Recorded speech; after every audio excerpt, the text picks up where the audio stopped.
লাইটটা ছাড়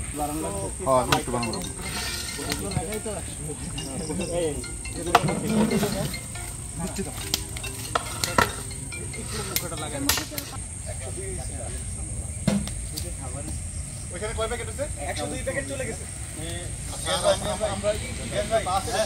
আছে 1 2 3 4 102 প্যাকেট গেছে।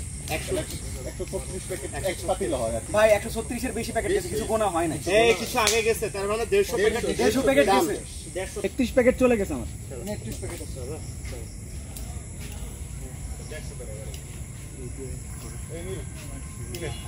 আসো আসো, এদিকে আসো, এদিকে এসে খাবার নিয়ে যাও।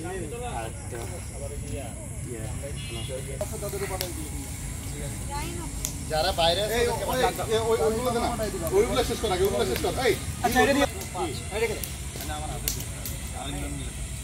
হ্যাঁ মানে এইগুলো কিভাবে দিবে? মিক্স করে দিবে না? মিক্স করে না, ওটা শেষ কর, ওটা শেষ কর, তারপরে এটা দিয়ে দে। 100 এটাই বেটার তো। 5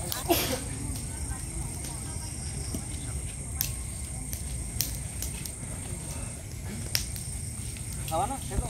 উজ্জ্বল ভাই কেমন আছেন? আরে উজ্জ্বল ভাই হাঁস খাওয়াতে দিয়েছে, হাঁস খাইলো না রে, 3 বছর হয়ে গেছে।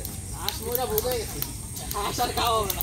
ওই হাঁস উঠ হয়ে গেছে। হাঁসের চিন্তা আছে। ওরে ভাই আমি কত করে জমা করে আমার দিয়ে দেওয়া লাগবে না কাকা, তোমার হাঁস না, এগুলো উপহার।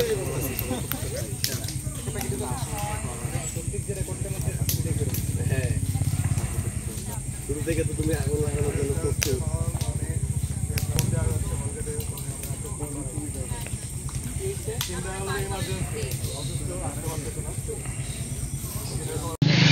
আজকের আয়োজন আসলে আমরা কোনো ব্যানারের আন্ডারে বা কারো থ্রুতে করিনি। আমাদের কিছু পরিচিত ভাই, যারা বড় ভাই ছিলেন, তো ওনারাই নিজ থেকে বারবার আমাদেরকে বলতেছিলেন যে বা মানে আন্দোলনকারী শিক্ষার্থীদের জন্য যদি কিছু করা যায় তাহলে আমরা সাথে থাকবো। তো সেইখান থেকে তাদের প্রেরণা থেকে আসলে আমরা এখানে মানে এই আয়োজন করার চেষ্টা করেছি।